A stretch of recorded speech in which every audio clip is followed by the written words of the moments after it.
Hello AAT, this is section 3.5, part 2.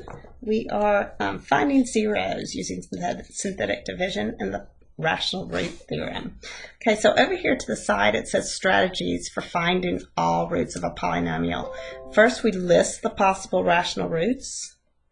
Then we guess and check by using synthetic division one at a time until something has a remainder of 0. Then we know that's a root.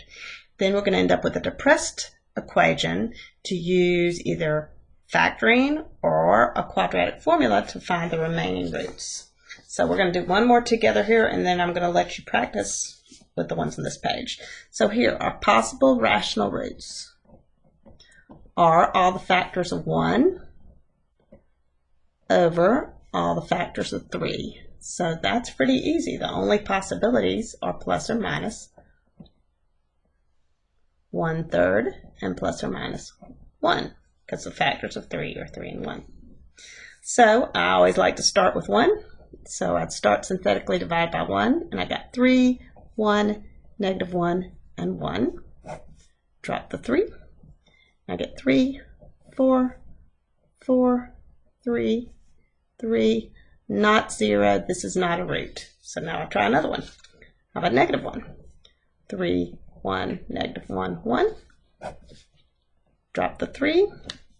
Negative 3, negative 2, 2, 1, negative 1. Yay! So I know x equals negative 1 is my first root, and x plus 1 is my first factor. Write them down as you go along, and then you make sure you won't lose one at the end. So now we have our depressed equation with those coefficients. 3x was a cubed, now it's a squared, minus 2x plus 1. So I would now try to see if I could factor, but you know what?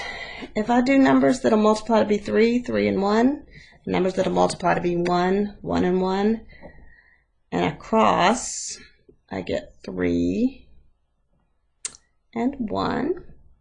And I need this to become a negative 2. So, well, I could do 1 minus 3, but this, if I make this a negative 3, that means this has to be a negative 1. And that would not equal a positive 1. This does not factor. So if it doesn't factor, if you're not sure it doesn't factor, we're going to have to use quadratic formula.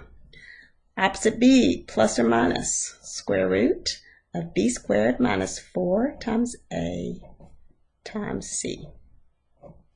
All over 2 times 3, 2a. And if I simplify that, I get 2 plus or minus square root of 4 minus 12 over 6. Make sure that line goes all the way under. 4 minus 12 would be negative 8. So 2 plus or minus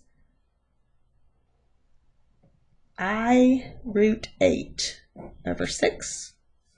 8, I know, is 2 root 2. So that's 2 plus or minus 2I root 2 over 6.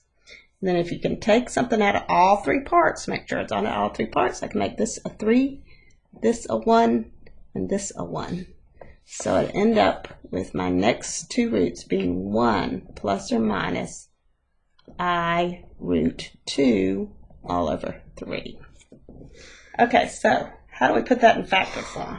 Our first factor is x plus 1. That's easy. But our next factor is going to be x minus these two things. So x minus, and I'm going to put in parentheses again, 1 plus or minus I root 2 over 3. Ugh. But that's 2 factors, because a factor is always x minus the roots. This is x minus a negative 1, so it's x minus those 2 roots. That's actually 2 factors right there. Okay, so now I'm going to let you try D, E, and F. Some of them are kind of tricky, and then come back and check. Okay, here are our answers to D, E, and F. D, once you get your possible rational roots, negative 2 is the one that works. And then once you get down to your depressed equation, x squared minus 4x plus 5, it does not factor. So you have to use Looks like it does, but again, there's a problem with the signs. So you have to use quadratic formula, and you end up with 2 plus or minus I. There that is right there. For E, so this E had a little rewrite here, but f of x is 6x cubed plus 7x squared minus 1. That looks right. And we're going to find our possible rational roots. Synthetically divide the one that worked was -1, but you got to try them until you have 1, you have -1, you have 1/6, 1/3, 1/2. But always try 1 and -1 first. So x plus 1 is 1 root. Get your depressed equation. That one does factor. Here's our little cross-multiplying trick to see what works. And so your roots would be -1, 1/3, and -1/2, or this would be the answer if it asked for it in factored form. Okay, and then f, 3x to the 4th, and so forth. Get your rational roots. -1 works. So we get it knocked down, but this is a depressed equation from a fourth to a cubic. Becomes 3x cubed minus 13x squared minus 11x plus 5. And we can't factor that, and we can't do quadratic formula because it's not quadratic. So we do the rational root theorem again. We find the rational roots for these two, which are the same ones that we started with, 5 and 3, 5/3, 1/3, 1, 5, and so forth. So we synthetically divide. We can now synthetically divide that depressed equation, though, and -1 works a second time. But you kind of keep trying things till something works. And I know it works because 0 is the remainder. So now I had 1x plus 1. I now have my other x plus 1, and I have a depressed equation now that's down to an x squared. This one does factor to 3x minus 1 and x minus 5. So the roots are -1 with a multiplicity of 2 because it occurred twice, 1/3 from this one, and 5. So that's a tricky one. You might want to star that to come back and look at it. Okay, so flip on over. Finishing up here on this last page, we've talked a little before about what you do when you want to get it back into an equation. So find a polynomial function in standard form whose graph has x-intercepts of 3, 5, and -4. And we know if it has those x-intercepts, then the factors would be x minus 3, x minus 5, and x plus 4. And a y-intercept of 180. Well, now that's interesting. So if it has a y-intercept of something, we know that these are all the factors, but there could be some value, another number up here, such that when this is all equal to 0, your y-intercept is where your x's are going to equal 0. You're still going to equal 180. So we've got to think, how are we going to end up with 180 if we have this number out here? We'll call it A for right now. If we were to FOIL it all out. Well, I know here I have the last term. If I FOIL this all out, I'm going to have an x cubed, well, an a times x cubed plus, and then I'll have maybe an x squared and an x term and blah, blah, blah, blah, blah, blah, blah. And our constant term at the end is going to have to be 180 because that's got to be the y-intercept. That's got to be the y-intercept because if this is all going to equal y, a y-intercept is where x is 0. And if x is 0, all of these are 0, then I'm just left with -3 times -5 and 4 times a. So -3 times -5 times +4 all equals 90. So what does a have to be? A times 90 must equal 180, so our a must be a 2. So that means this number is a 2. 2 times x minus 3 times x minus 5 times x plus 4 is our expression, our equation. So to find your y-intercept, remember it's where x equals 0. So if we plug in 0 for x, I really should have made this a y here, and solve for that coefficient, that leading coefficient, we'll be able to get that a value. So remember, when polynomials have complex or irrational zeros, this was the rational root theorem we were doing. If they have complex or irrational zeros, they appear in pairs, conjugate pairs. And conjugates look just alike, but one has a plus between them and one has a minus between them. Conjugate pairs.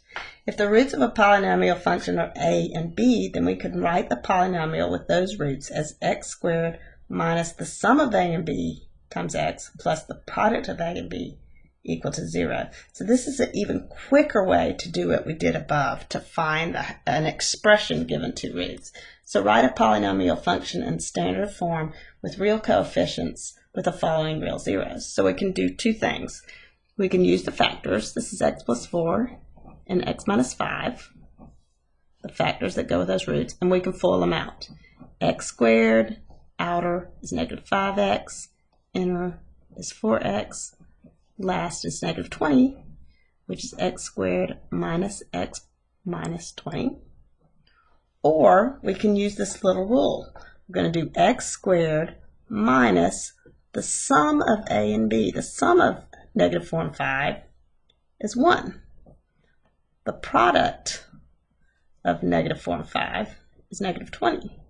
So I'm going to do x squared minus the sum times x plus the product.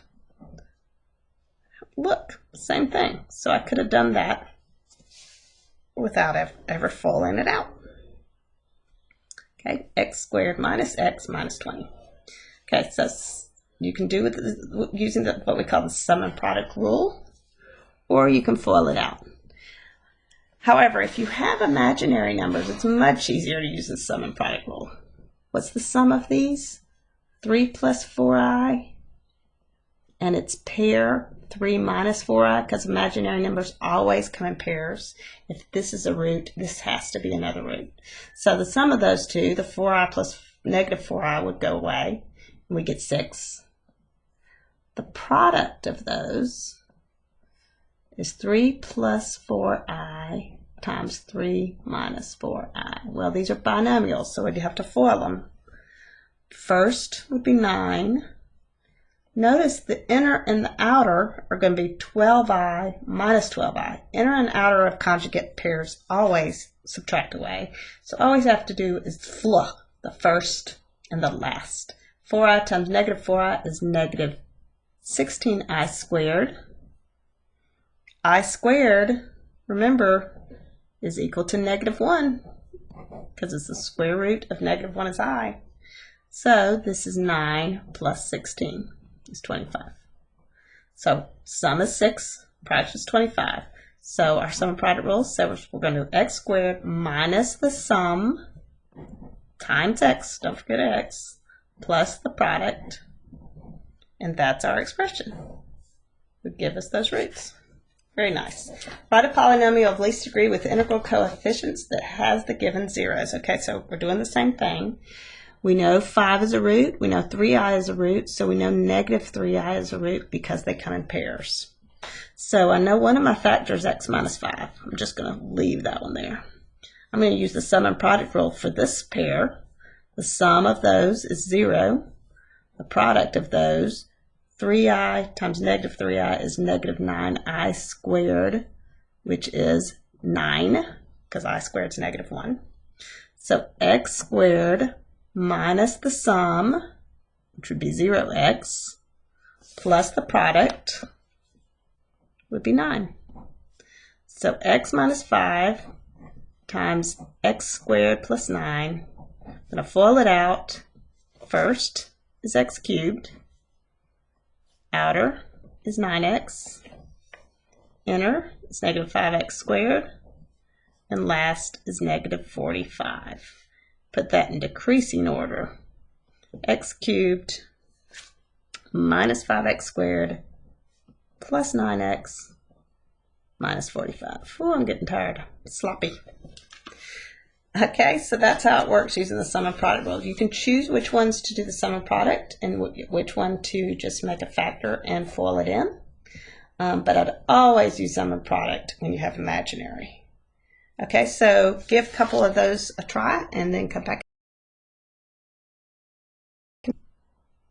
Okay, and here are your answers to the last ones. Notice on C, negative 3 had a multiplicity of 2, so x plus 3 occurs as a factor twice.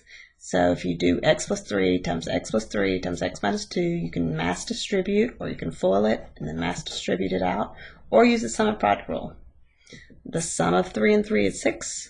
The product of 3 and 3 is 9. So that's where that's coming from. And here, this is more of a quadratic form.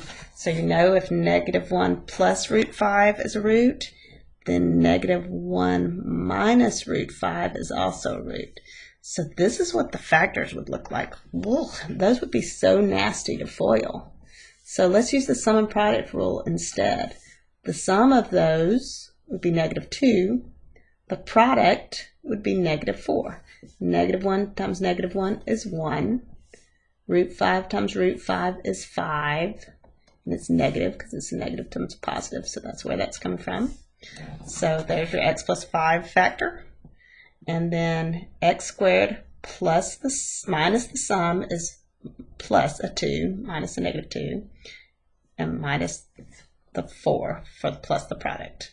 And then we mass distribute those, and we get this x cubed plus 7x squared plus 6x minus 20. Great. Go practice.